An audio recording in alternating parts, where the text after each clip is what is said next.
প্রবাসীদের ঈদ বলতে কিছু আছে নাকি? প্রবাসীদের পরিবার থাকে সেই বাংলাদেশে, আর হাজার হাজার মাইল দূরে থাকে মানুষটা। আসলে আমাদের ঈদ বলতে কিছুই নাই, কারণ না আছে মা কাছে, না আছে বাবা কাছে, না আছে পরিবার প্রিয়জন, কেউই নাই। আমাদেরকে যে সকালবেলা নামাজ পড়তে যাওয়ার জন্য কেউ ডাক দিবে সেই মানুষটাও নাই। তারপরেও একটা জিনিস ভেবে ভালো লাগে যে আমাদের এতটুকু বিসর্জনে আমাদের পরিবারের মানুষগুলো তো ভালো আছে, এতটুকু এতটুকু ভাই শান্তি পাই।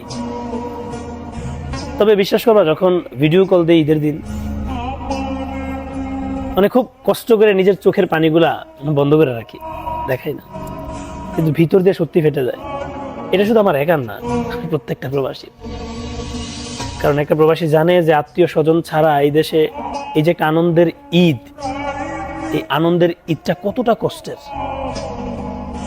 এত কষ্টের মাঝেও একটা প্রবাসী কিভাবে কাপড় চোপড় কিনবে? পরিবারের অনেক মানুষ বলে হয়তো, কি ব্যাপার, কাপড় চোপড় কিনো না কেন, নতুন পোশাক কিনো না কেন ঈদের জন্য? প্রত্যেকটা প্রবাসীর একটাই ডায়লগ, তোমাদের কি মাথা ঠিক আছে?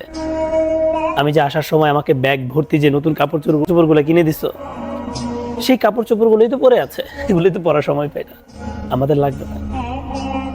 আসলে এই কথাগুলো যে কতটা কষ্ট থেকে বলা হয়, এটা যার যার জায়গা থেকে একটা প্রবাসী জানে, আর কেউ না। এটাই বাস্তব।